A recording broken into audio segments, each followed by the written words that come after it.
Come on back, gents. I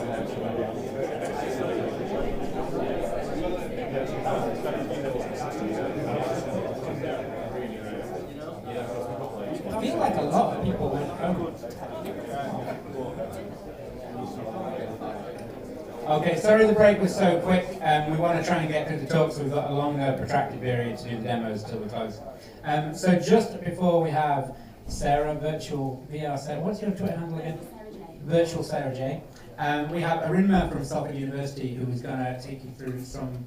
What were you actually talking about? I forgot. You can tell everybody. That would be a good idea. Thanks. So take two, I'm into performance, so that was the rehearsal. Didn't quite go to plan, but that's technology for you. So my name's Erinma, and I work with Professor Andy Meir at the University of Salford. He's not here tonight, he sends his apologies. I'm going to talk about VR and beards.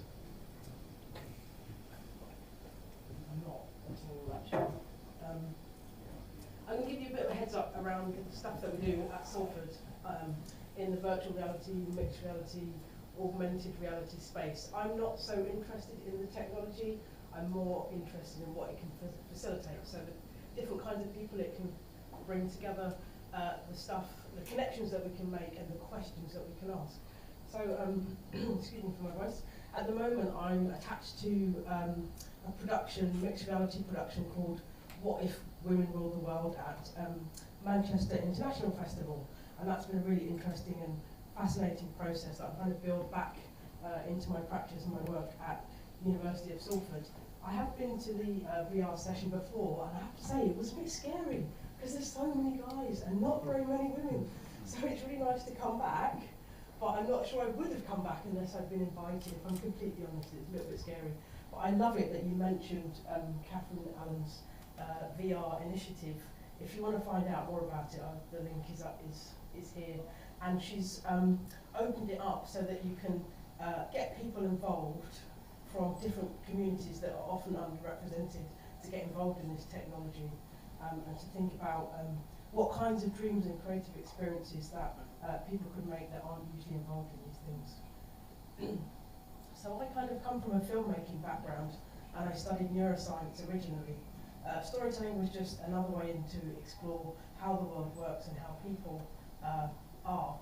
And so one of the projects that I worked on before I came to Salford was an immersive experience called Nature Switch that screened at Shuffle Festival, which is an outdoor festival. It's Danny Boyle's festival. And what was really nice about that is we just made this kind of two-dimensional film. And they said, but we've got this fantastic outdoor space. Could you do something interesting with your composers to work in a more immersive way with their audiences? So those are the kinds of, I love it when a festival organizer says, here's a challenge, what do you think you could do? So as creatives, how could we kind of respond to the challenges that some of these organizers kind of put to us? And that's sort of relevant with what I want to tell you about Salford University, who have quite a big history of collaborating and getting involved in immersive and VR and augmented reality experiences.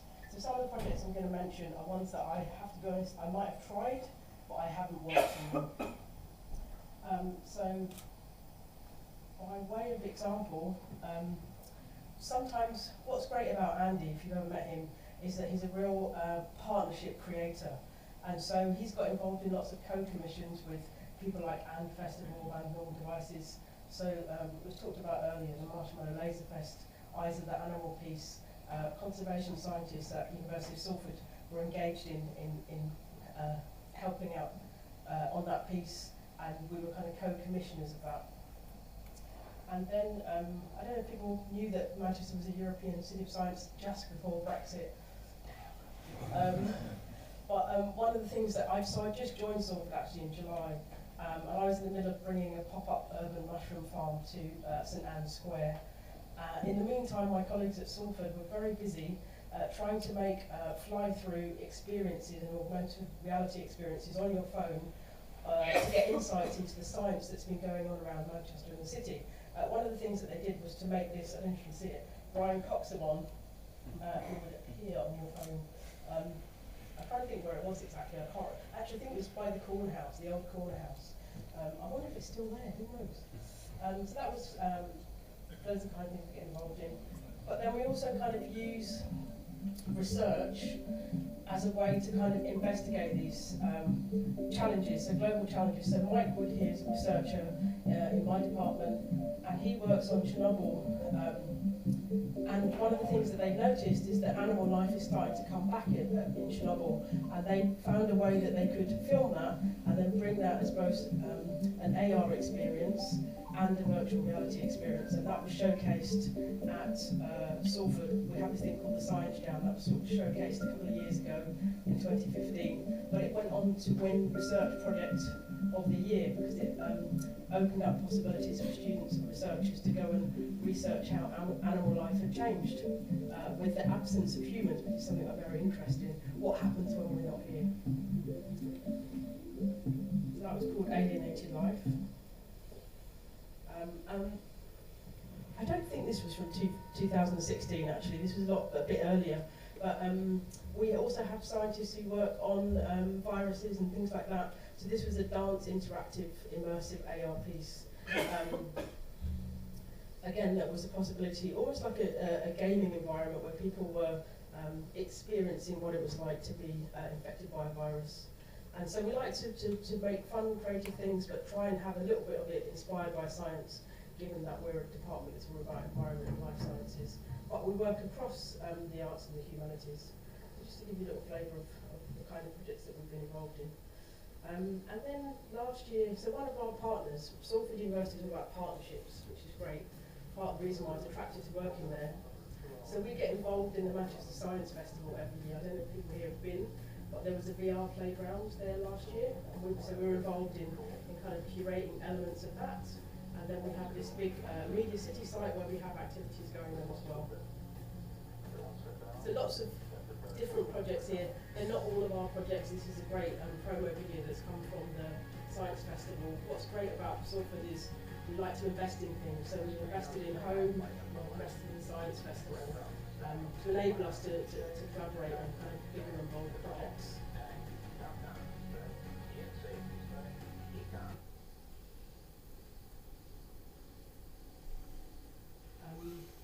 And then for the past 3 years, so I had this fellowship from Wellcome Trust. Actually, they're called Wellcome now. Forget the trust bit. We should trust them, but we don't say the word trust. So I was sponsored by Wellcome Trust for 2 years. This is where I was at a different university. But what we did there is, I think you heard about the Alternate Realities Summit.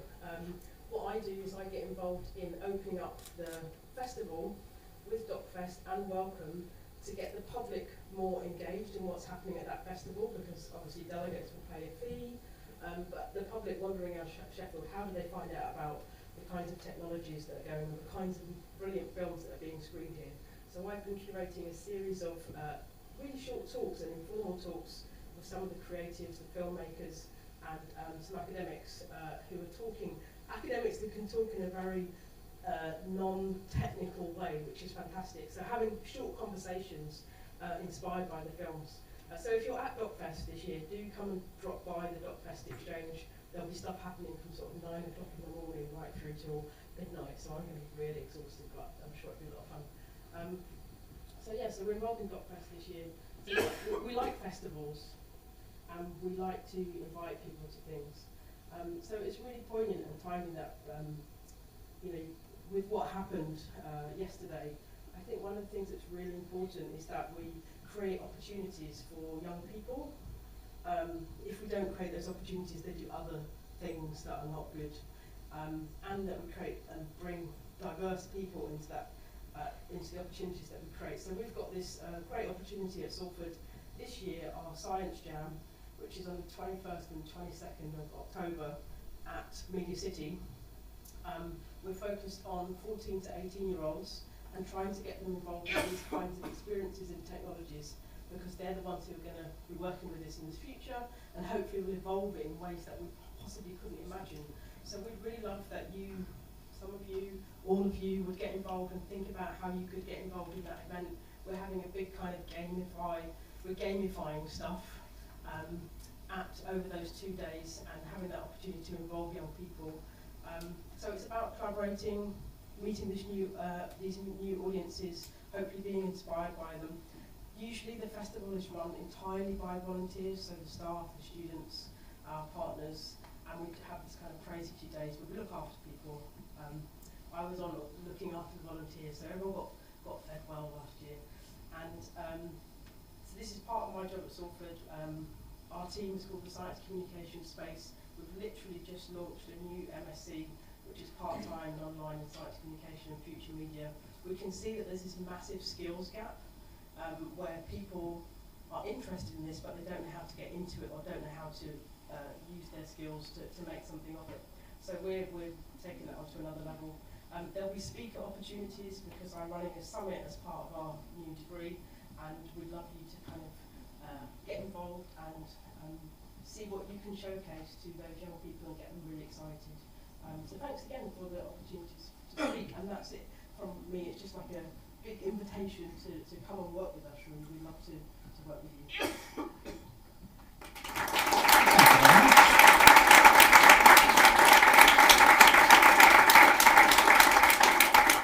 So we had Peter just wanted to talk about something that sounded pretty cool. So we're going to try something really seamless where Peter talks and I change presentations, and it was like it was seamless. That's what we're going for. It's very bright here. Hello. In July, I'm planning to open virtual reality arcade in Manchester, and it's gonna be the biggest in UK. What I'm still looking for is if someone would like to partner up, or if someone would like to invest in my idea. I have over half of the funds secured, but in order to make them release, I still need more funding. And the arcade will feature omnidirectional treadmills, which is a super advanced technology, and there is nothing like that in UK just yet.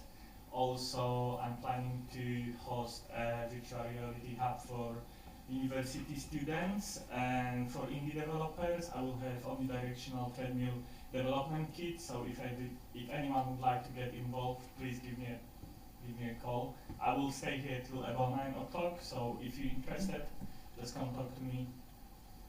Pretty much that's it. Thank you. Thank you. So that was seamless. Let's check everything else actually works. Slides work. Microphone work. It's a wrong picture. Oh, sorry. Is your microphone working? Yeah, I think so. Okay, so Sarah is up next with crazy ring walking, amazing, awesome stuff. I'm sorry, I forgot it. But. Yeah, it's alright. I think Si made it up, so it's fine. Oh, even better. Cool. Cheers. Thank you. Okay, smile.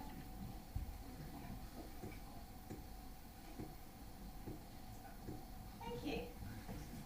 Sorry, just like to do that. I'm Sarah Jones. I'm not an expert in virtual reality. That's one of my lines, so thank you, Sam.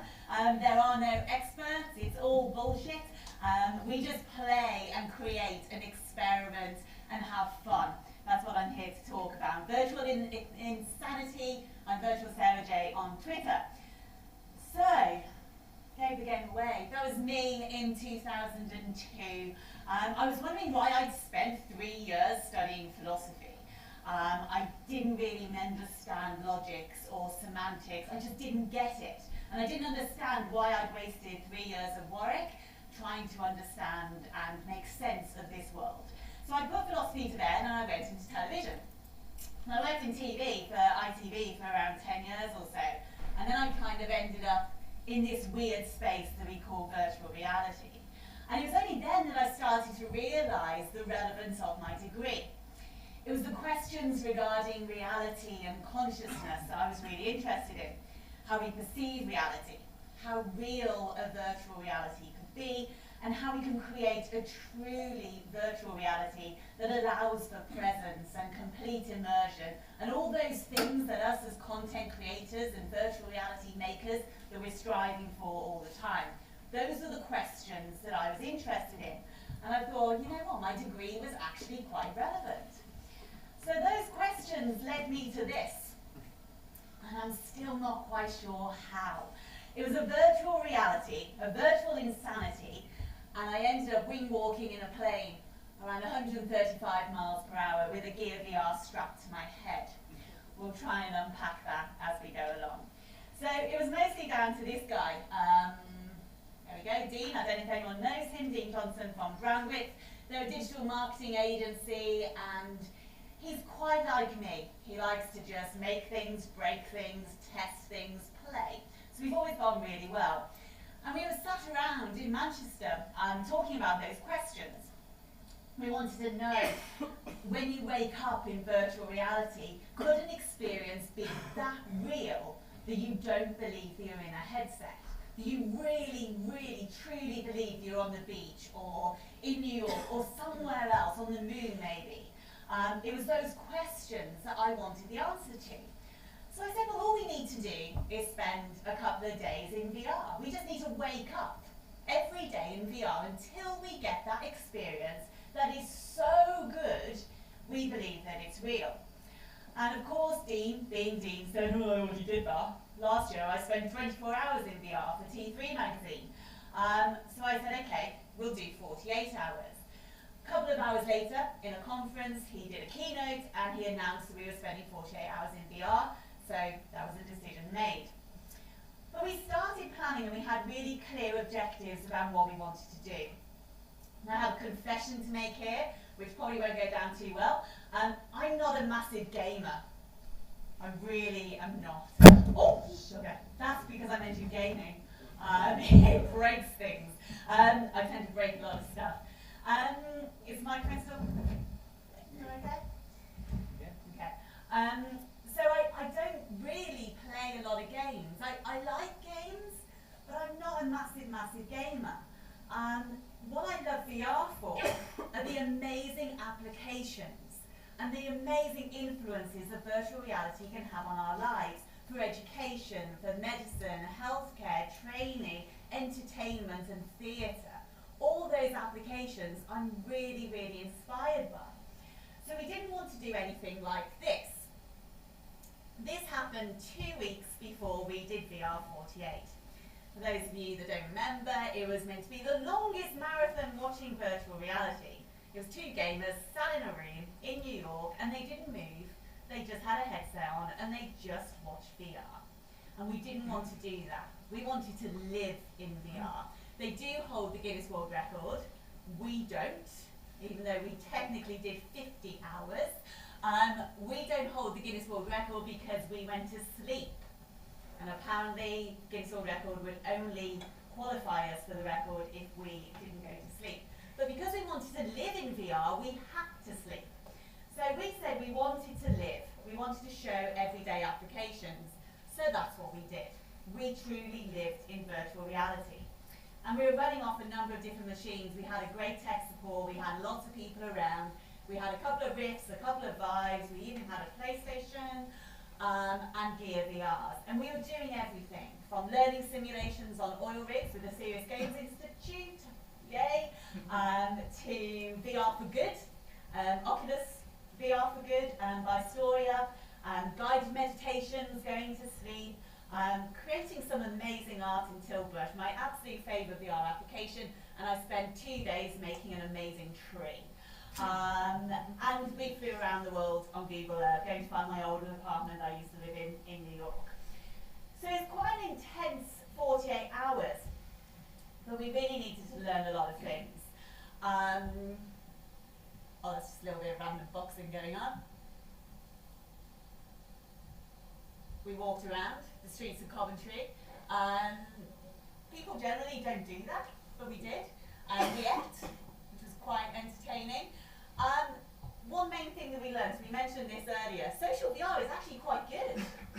I've spent the last 2 years dissing social VR. I don't like it. I don't get it. I felt really freaked out whenever I went into old space or V-Time. I just didn't like it. To me, it felt like a 1990s chat room with like weird people sliding over to me, going, "Hey Sarah, how are you doing?" And it would be really, really freaky. So I completely dissed it. I said, I do not want to do social VR. 2 days before we did VR 48, Facebook launched Spaces. So wow, I've actually got 48 hours now to start falling in love with social VR. And it was really, really good. It was I look like a 12-year-old girl. I don't think that's quite representative, but you know, the hair's almost there. And it was really glitchy. At one point, Dean kind of fell into a heap on the floor and didn't move. He was just in my world on the floor, and he was obviously next to me, and I knew he wasn't on the floor, but he was there. But we managed to do some really cool things. So I went on this roller coaster with these couple of guys. Don't know who they are. I literally picked up the headset, jumped into this film, which was on a roller coaster, and kind of positioned myself next to them, and grabbed my virtual selfie stick and did a smile, and then posted on Facebook, and everyone thought I was mental, which is a bit weird when all these random 12-year-old Sarahs start popping on people's Facebook feeds. But we did manage to do the conversations with Andy Meyer, who's obviously not here. So at one point, I knew that he would get what I was trying to do. So Dean came into my world. I got my little globe of a film that I'd made recently, a 360 film on a ghost town in Texas, and I jumped into my world. So I had my ghost town around me, and then Dean came into my world, and then we used Messenger to call Andy Meyer. And he was like, "What are you doing? What are you doing?" I was like, "Look into my world." And he could see what we were doing. So I kind of understood what Facebook Spaces was trying to do. Massively glitchy, but a lot of opportunity.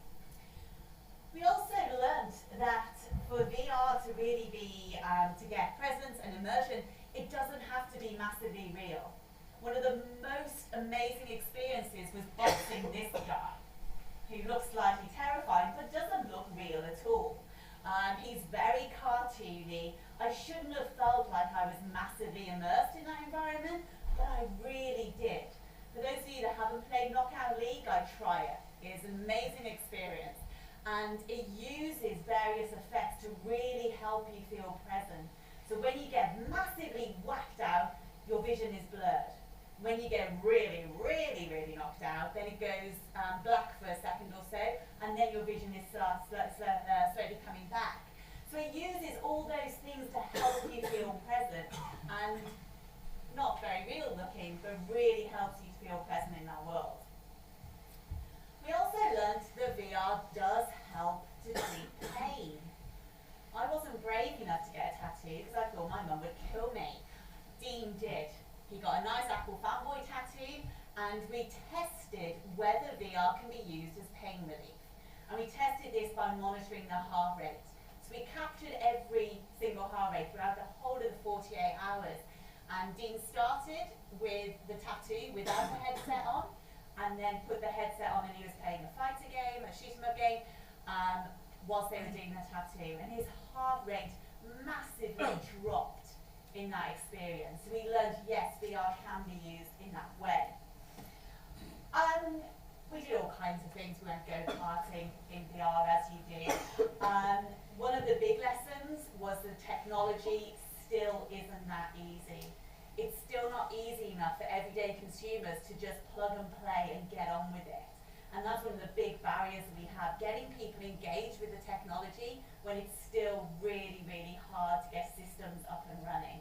PlayStation VR, which should be your easiest console to get started, was failing massively for the whole of the time. We only managed to get one session out of that.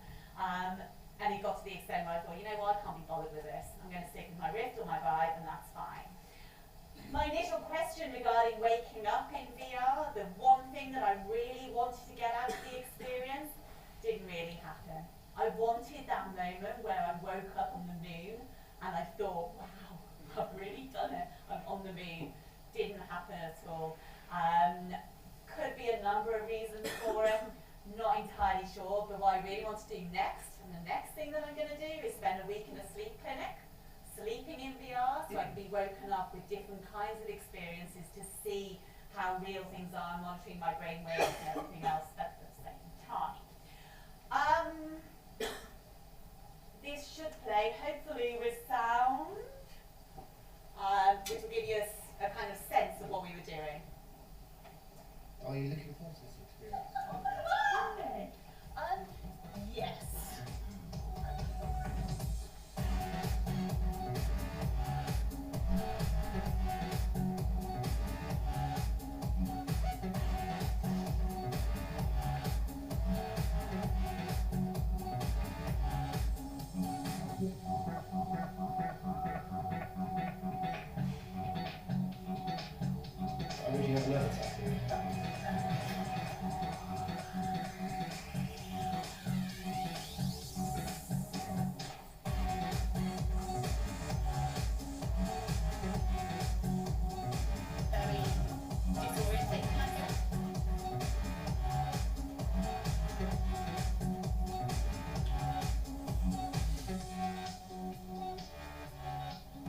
this again. Okay, so some of the key findings are there. So we travelled 20 miles in 48 hours, which was pretty good. 39 flights of stairs, 48 hours, 30 different experiences, 36 hours standing, which I thought was pretty good. My watch loved it. My Apple Watch tracking my fitness for 48 hours. It hadn't ever seen me that energetic at all, which was pretty cool. Along the bottom you can see the heart rates. Obviously boxing was quite energetic. We were knackered after boxing. Absolutely shattered. The tattoo you can see there, without the headset is 103, with the headset dropped down to 74. And then the wing walking as well. How did we end up wing walking? I'm still not quite sure. It seemed like the right thing to do at the end of 48 hours in VR. The real reason for doing it was that we spend all our time talking about making experiences, and we really need to see what the real world looks like through virtual reality. So what we did was have the GearVR on with the look-through camera, so we could see the real world represented through virtual reality. That was the reasoning. And for any of you that have done it, you'll know there's a weird letterbox view. And everything is massively oversaturated. The colours are really, really bright. Things aren't always in the right place. And we thought that's how the real world is in virtual reality. So that's what we need to be doing. And that's why we went wing walking 135 miles an hour wearing a GearVR. What it really did tell me as a virtual reality maker, content creator, is that we really need multi-sensory VR. And every time I talk about this, people laugh. People laugh at me and my smelly films, not helped by Google and their April Fool's joke this year, which just took the piss out of everything that I do, because their April Fool's was laughing about multi-sensory VR, and that's what I do. So I think it's really important that when we're creating an experience, we're looking at it on different levels. We don't experience things just audio and visually, we experience the whole world around us. If you're creating a film about a beach or on a beach somewhere, it needs to be hot. If you're watching it in a cold house or playing a game in a cold house, you're not going to feel present in that environment.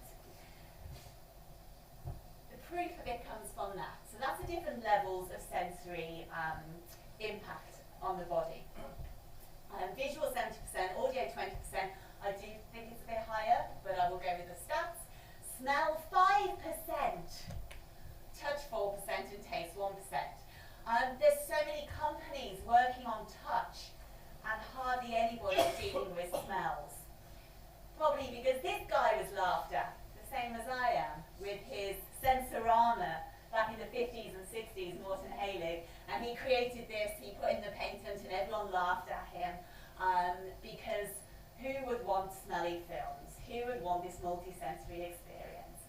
But it was great. I think so. And I came to multi-sensory work because I was making a film here in Hong Kong. And this was a film about the Chungking mansions.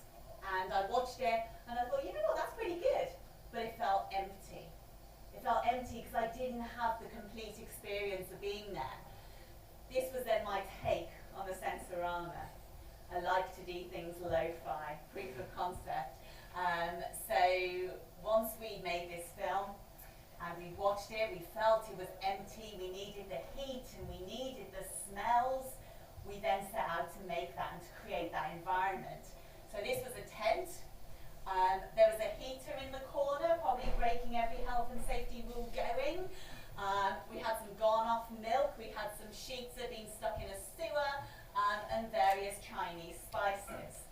It really smelled like being in the Chungking mansions, and that was what we were trying to create. Simple proof of concept, looking at research, doing all of those studies afterwards. People saying that they could smell all the different smells, they could feel the heat coming off the people, it made it feel more realistic. The heat almost got a bit too much. I suddenly realised we needed to turn it down a little bit. But that's what would happen in that situation, adding to the experience. Other people are saying when you walk through, you can smell all the different parts of the market. You can imagine you're there, you can smell the food that people are eating. Generally, it's making you feel more uncomfortable. There was a shot in the film where somebody comes right towards you and it makes you feel really, really disorientated. People said they could feel the heat coming off this guy. You obviously couldn't at all. You saw how lo-fi our setup was. But that was their perception. And what was really interesting, someone saying that they didn't feel as motion sick. We did the test over a 2-week period. We did it once without any of the added sensory inputs. Then we did it again with all the smells. And that person who feels very motion sickness in VR, he didn't feel as sick when he had different sensory inputs. And that's something that is worth looking at. So what I really try and do when I'm making my smutty films and my experiences is creating that real experience.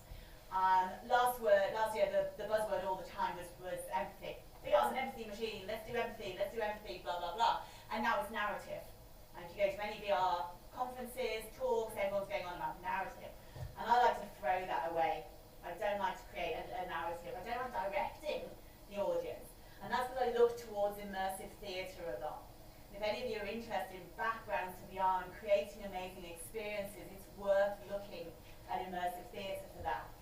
Randall Walsh's idea of the space maker is something that I can't see that very well, that I work towards. Where he really says things like print and radio tell. When you're using stage and film, then you're showing. But when you're talking about cyberspace, it's embodiment. It's always about embodies. The space maker can never hope to communicate a particular reality, but only set up opportunities for certain kinds of realities to emerge.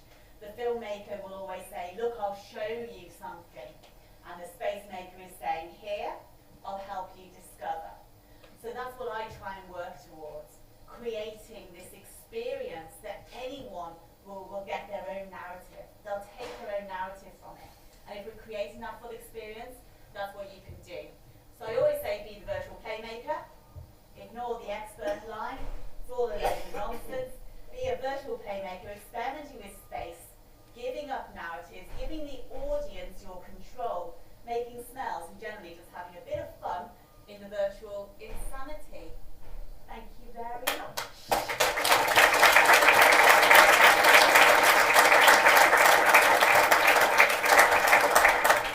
That was awesome. You probably have the best job in the world, I think. It's like the microphone, I'm going to steal the first question.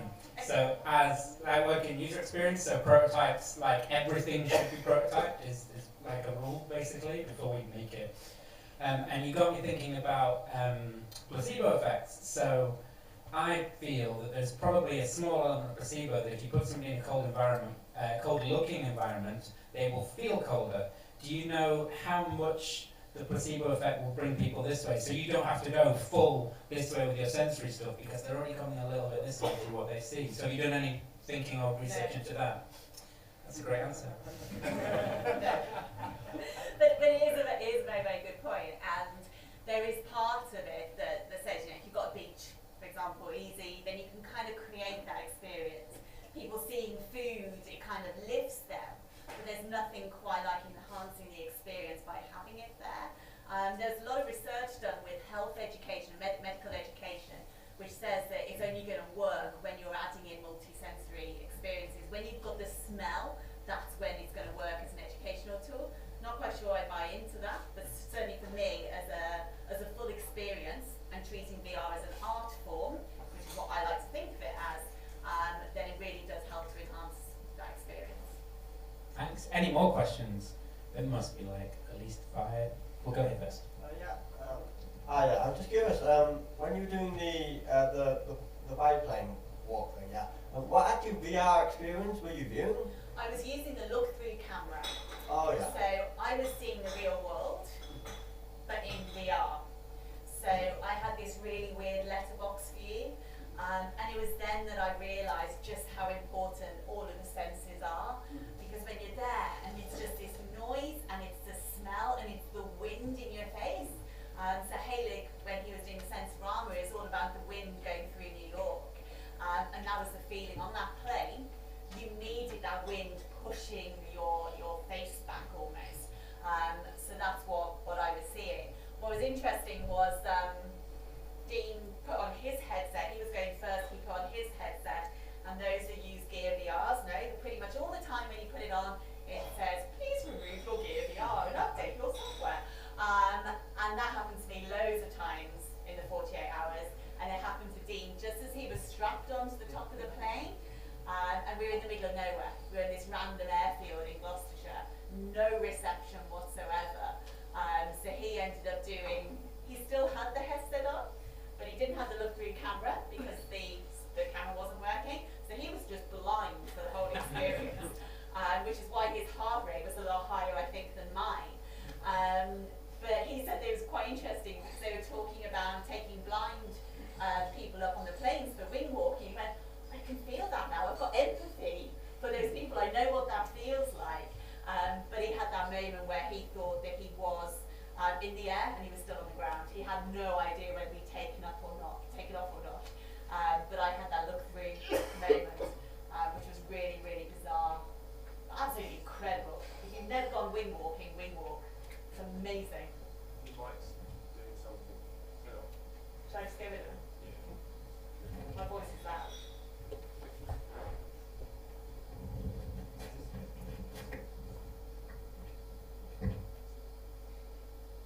That didn't help. Maybe that one. Maybe something one. It's probably the other one. All right. There you go. It's just away from me now. Yeah. It's not my responsibility now, it's gone. Question. Cool, yeah, I'll go ahead. I'll ask the next one. So during the 48 hours of VR, I noticed that sometimes you took off the headset. Did you consider like a minimum amount of time to remove the headset in order to not like break the illusion? Yeah, we had 5 minutes off every hour, but sometimes it was 5 minutes every 2. And that was just really to go to the toilet. It's always a question that everyone wants to ask, like how did you eat and how did you go to the loo? And we had those 5 minutes off to go to the toilet, or anything else we needed to do, and to blink as well. Because you know, I don't know if any of you get bad eyes. I went through a phase where I first started in VR, my eyes were really bad and really dry all the time. So it's kind of like eye drops in those 5 minutes as well. But that was the Guinness World Records stipulation when we were first doing it for Guinness World Records, that we were allowed 5 minutes off every hour. Health and safety. Cool. Loads. I want to go around the linear. Over here. Hi. I love all the stuff you do. It looks really exciting. So you seemingly build like big holistic experiences, and that was really exciting. What are you excited about next? What's your next challenge? Oh, well, my next challenge, kind of looking at from a research point of view, is the sleep. Because I really want to conquer sleeping in VR and waking up thinking that I'm somewhere else. I really want to be able to do that. We're working at the moment this week, we're filming a tour of the UK, like a This Is Britain style film, where we based it on the locations from the smells that people love about the UK, to try and make people fall in love with the country again, kind of post-Brexit, post-truth, post-everything. So we're working on those smells, which is quite exciting. But yeah, it's fun thinking about it as a whole experience, and I love the whole immersive theatre idea, where we're showing the film next week for research, and it's an Irish dancing film. But we've set it up as a dressing room backstage at an Irish dance competition, so you walk into the experience and you've got everything around you. So it's like the whole marshmallow laser piece thing as well. It's creating that whole illusion and the ritual of experience right from the start. So anything that draws on those ideas, I really like. It's VR as art. Couple of questions over here. Yeah.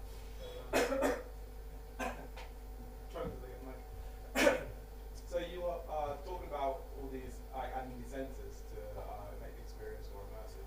I'm just curious, do people want that? Because I mean, some smells can be fairly unpleasant, and I mean, being in a hot tent sounds horrible. So are people actually always looking for this, or do you find that some people, you know, they're say happy with a certain level of immersion, and don't want to go beyond that? Yeah, it's quite interesting because we didn't put it in now. My 3 hour later, we've got like a minute or so of people's reactions to the smelly film, the Hong Kong one, and there's someone that goes, "Oh my God, the smell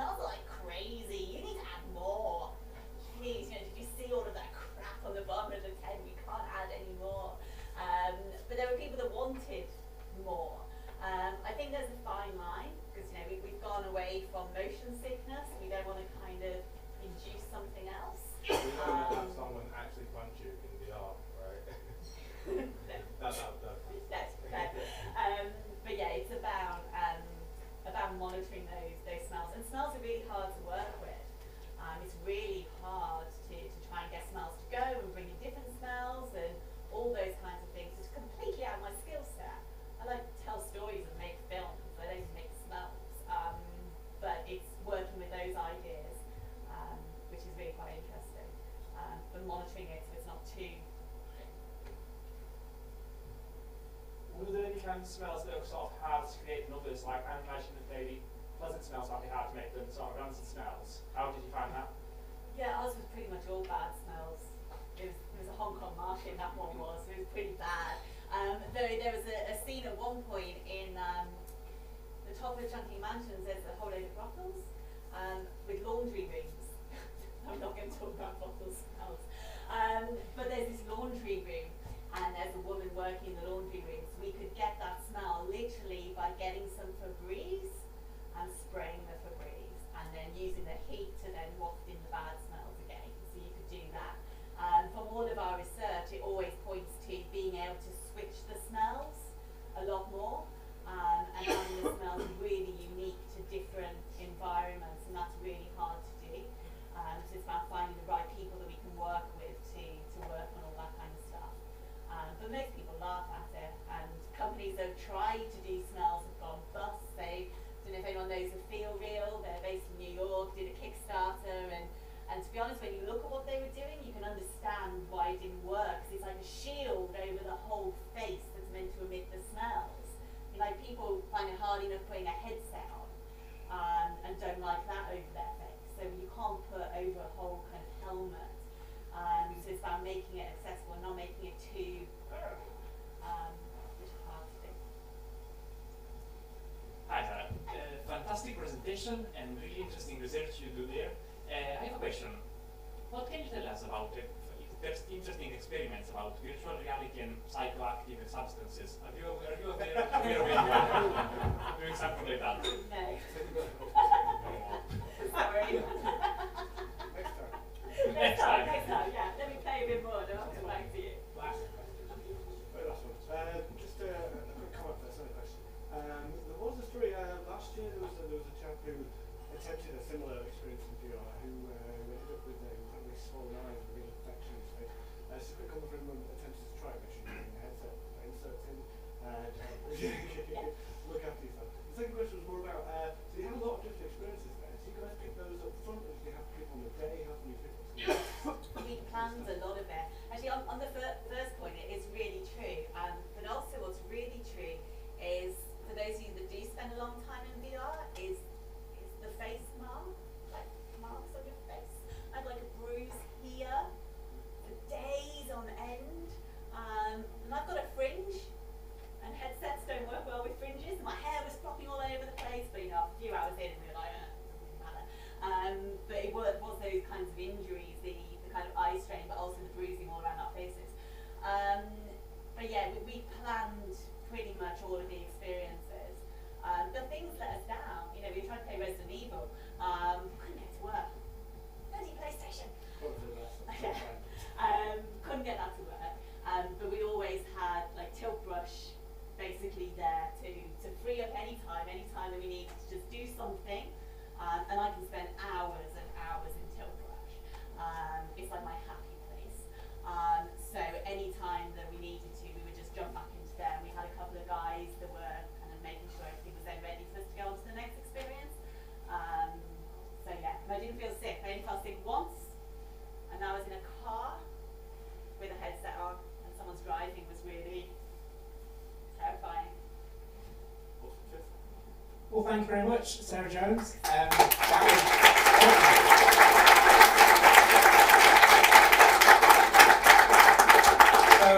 We'll have about an hour-ish for demos as we break, so not quite as long as we usually have, but there's stuff going on over there. We'd like to thank the sponsors again, so Cooler Master for bringing the rigs that are made by Box.co.uk. Genuinely, they just said, we'll give you stuff. You don't have to give us anything for it. We'll give you stuff that you can use. So it's awesome they did that. And actually, I'll show you that VR stuff is quite accessible. The cube in there is like a GTX 1060, and I think it's like £570, and that's a VR ready machine. It's good. So it's not super expensive. The one over there is a bit more expensive, as you will see if you go and look at it, because it's a thing of beauty.